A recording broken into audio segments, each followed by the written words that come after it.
बिस्मिल्लाहिर्रहमानिर्रहीम। अस्सलामुअलैकुम वरहमतुल्लाहि वबरकातुहू। उम्मीद है आप सब दोस्त बिल्कुल खैरियत से होंगे।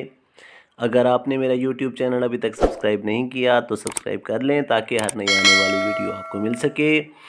आज का टोटका सर में जूं और लीखों के लिए है। इंशाअल्लाह आप इसे आज़माएंगे तो बहुत ही मुजर्रब पाएंगे। बनाने में बहुत ज़्यादा आसान है। आप इसे इंशाअल्लाह 3 या 4 दिन मुसलसल इस्तेमाल करें।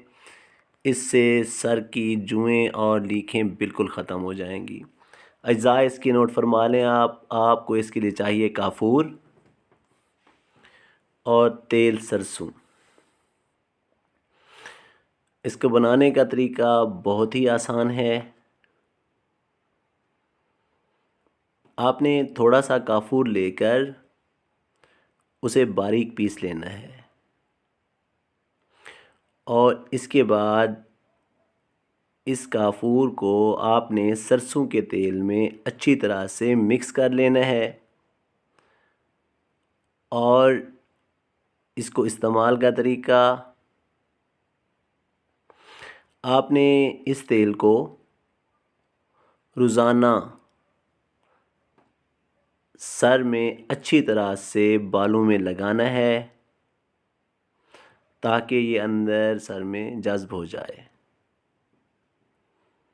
यही अमल आपने 3 से 4 रोज़ तक दोहराना है और इसके बाद आपने सर धो लेना है। इंशाअल्लाह सब जुएँ बिल्कुल ख़त्म हो जाएंगी और इससे बालों को भी कोई नुकसान नहीं होगा। आज़मूदा टोटका है। अल्लाह आपको खुश रखे। फिर हाज़िर होऊंगा। अल्लाह हाफ़िज़।